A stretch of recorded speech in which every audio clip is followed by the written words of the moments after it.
Hey guys, Martin here again, and today we have a second part of Dragon Eclipse. So last part, if you haven't seen it, just take a look in the description. We talked about basic combat from the Dragon Eclipse prototype, but that's only part of the game, and today we'll talk a little bit about the other part, which is also not everything, because this is the adventure part, but we'll still have a collectioner's part and the whole binder and everything around that.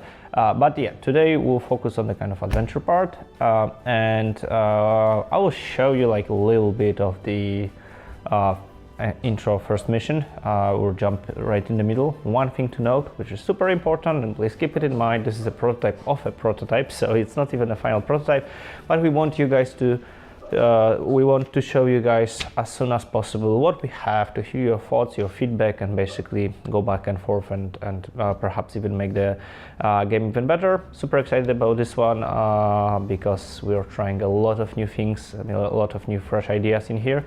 So I'm really excited for this one.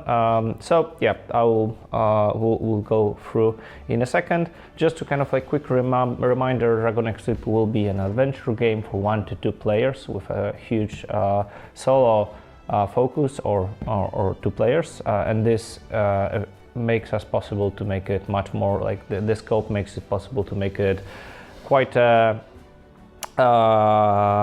quite well placed, and the mechanism around that, minimizing downtime and all of that, and also introduce some really cool aspects as collectors in the kind of collectors aspect, and a kind of like true fun sense of adventure.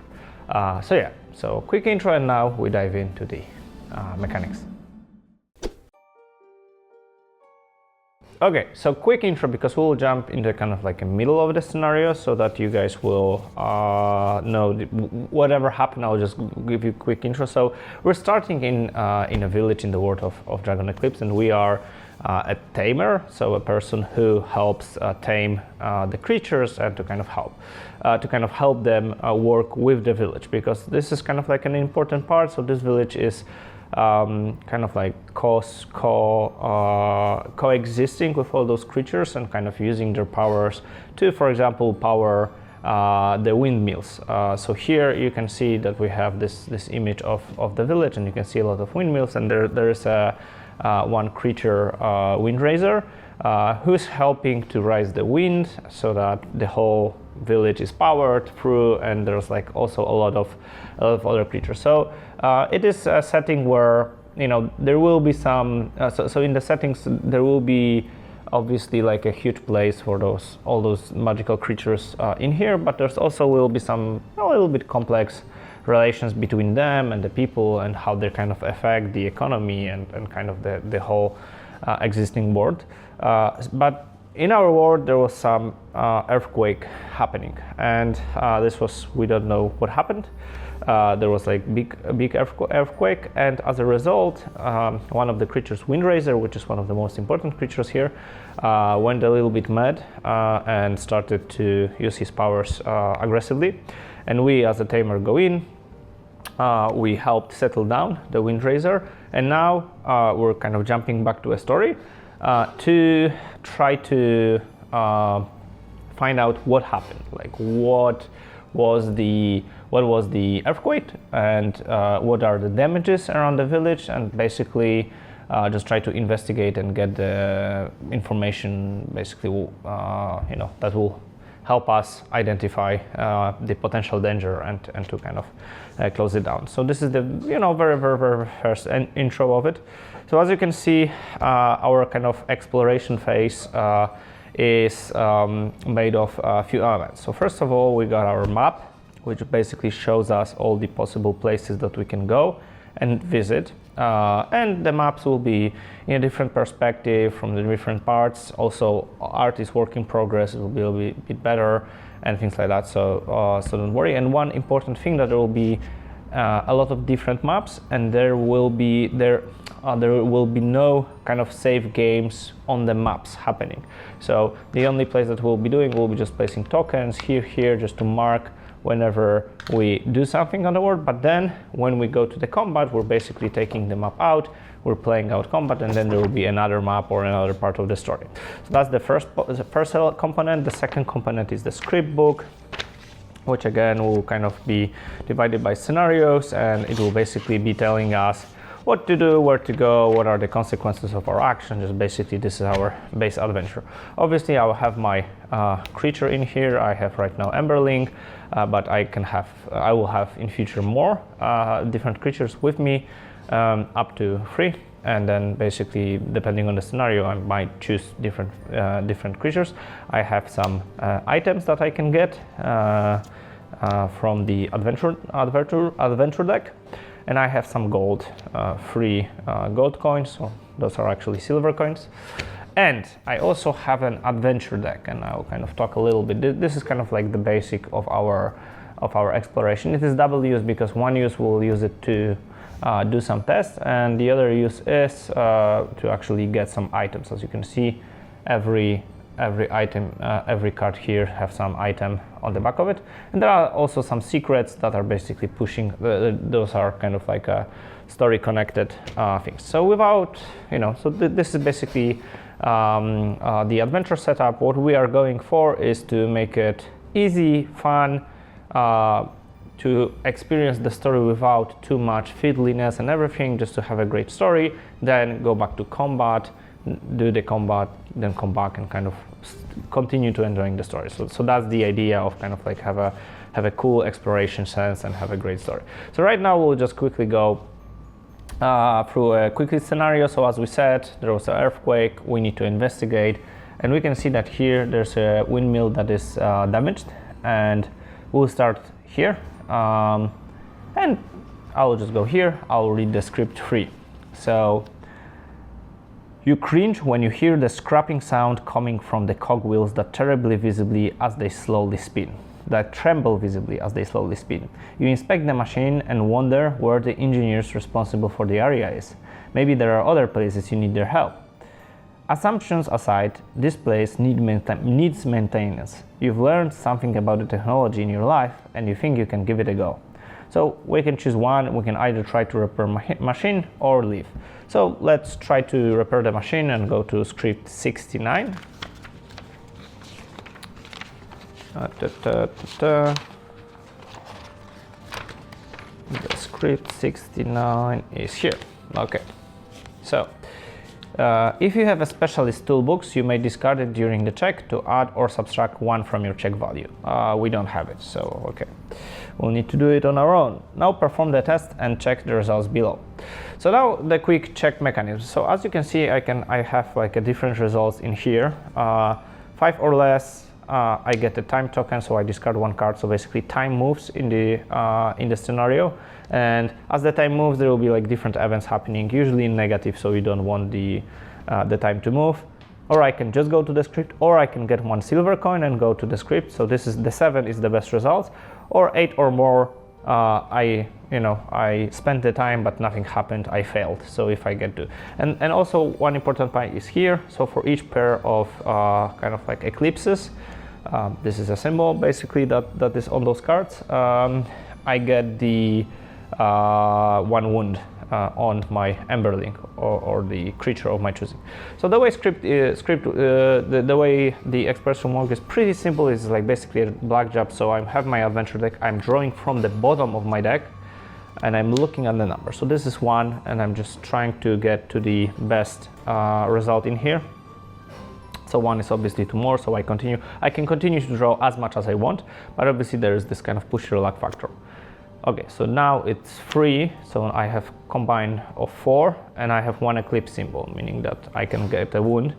I will get 1 more. Okay, so this is, now we have 6, so I could go to script 25, or I could try to go for the 1 silver coin, but I think that the risk is not worth it, so I'll just stop here. I'll go to the script 25 without losing time. I'm good with that. So I get those cards, they are going to the discard, and I go to the script 25.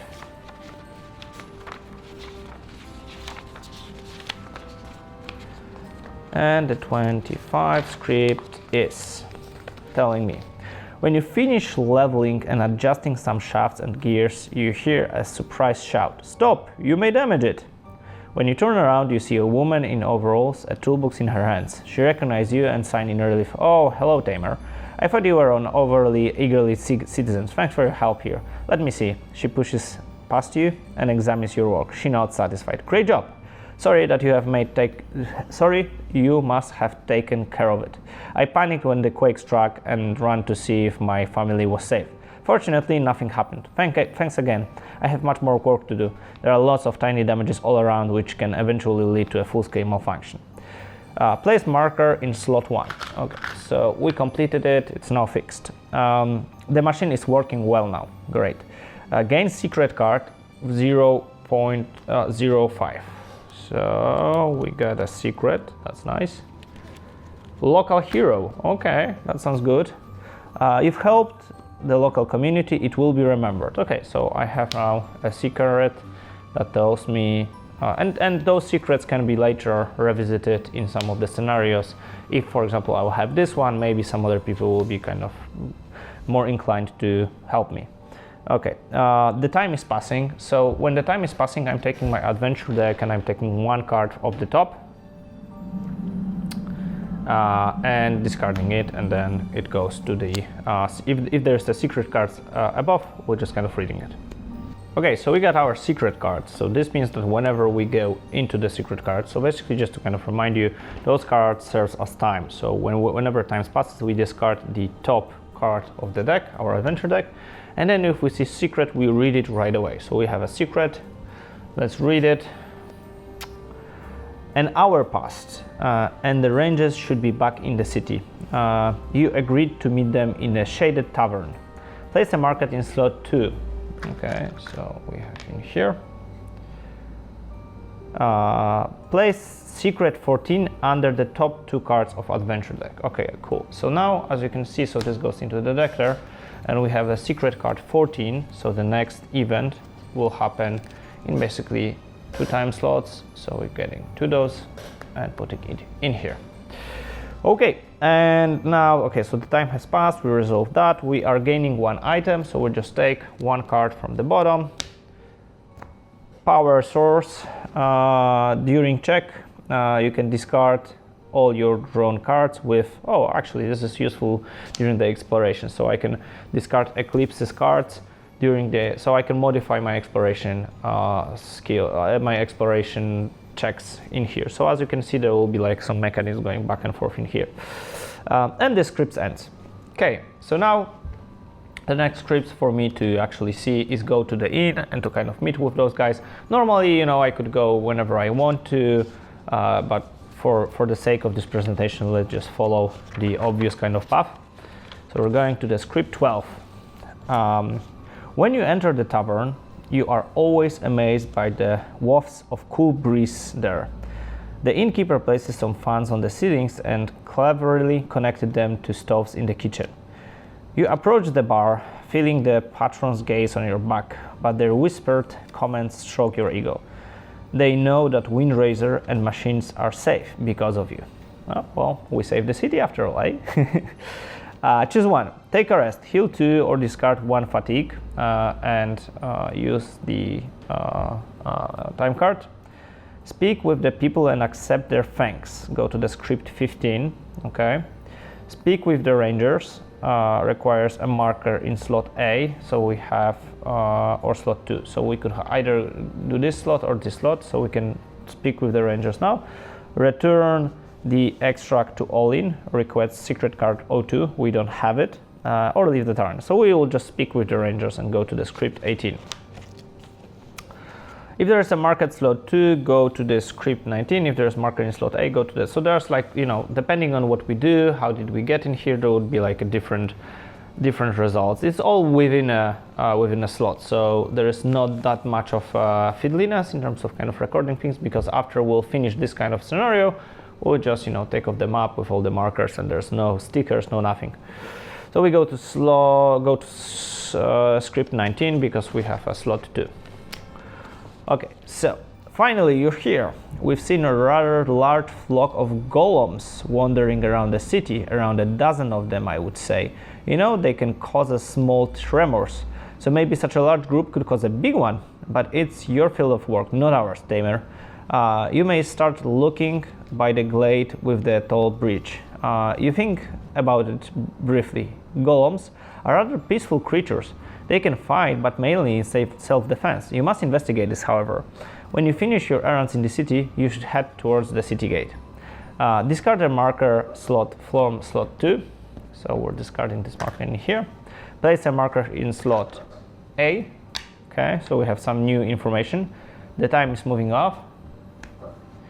And we can choose one. We can ask them about the details or end the conversation. Let's ask them about the details because why not? You're not in a rush. Of course, we can tell you more. We followed golems to the glade north of the city, and as they were droning away, we disengaged to tell you what we know. Another ranger places a piece of paper on the table and starts scribbling. They leave tracks looking like this. You probably know this already, but we observed that golems mainly walk through mossy parts or on decayed leaves. Gain secret card 01. Okay, so we gain a secret card. Tracks. You know what to look for. Okay, so it's easier for us to track there, but the time has moved. So we're discarding this one and we get to the secret 14. And the secret 14 tells us, Amber Sun hides behind the city walls. Many shops and buildings closes for today. So we are placing it in here. The I think it's the library. So the library is shut down because, you know, we spend too much time. So right now we cannot visit it anymore. And there will be some things like that. So sometimes, you know, things will kind of happen on the map, depending on our decision choices or time, that will happen. So this is like this quick presentation that we kind of wanted to give you. There's also the possibility to go to the store and maybe just without going to the script, if I go to the store, I can either buy some kind of stacks from here. So for example, if I would go to the stores, I could buy a lantern in case it casts a strong warm light. So it can be a good quest item that sometimes will help us see, depending on, you know, our decisions in the book. Or just take random free cards for like 1 silver coin and pick one, right? So then we have like more control over what we want to buy, and then use those items during either our exploration or combat. So there's this kind of nice connection in here. One important thing that I wanted to kind of highlight is just to kind of our idea and our kind of focus and where we want to go with it. So one super strong element for us that we want it to be is to make this part of the journey simple. So not to make too much fiddly elements, too much mechanics. It should be a good story. A lot of decisions, a lot of, you know, cool things to explore. We have a lot of items that you can find, you can use. There's a lot of decisions here, but then overall mechanics are pretty simple. You know, we're making decisions, we're marking things in here. There's very little of fiddliness, and also there are some rewards waiting for us, some secrets. So our decisions actually have a lot of consequences with the secrets that later, you know, because we know the tracks, we can actually find golems faster, or we have a local hero status which will help us as well. So they have consequences long term, but, you know, there's no super hard stickers or recording or whatnot, and we wanted it to be enjoyable, and then kind of have this great balance of like enjoying the story and then having a combat, testing yourself, you know, then maybe we want to heal some wounds or prepare for another one and go through this back and forth. So in this different scenarios, we might have like a few different maps per scenario, a few different combats.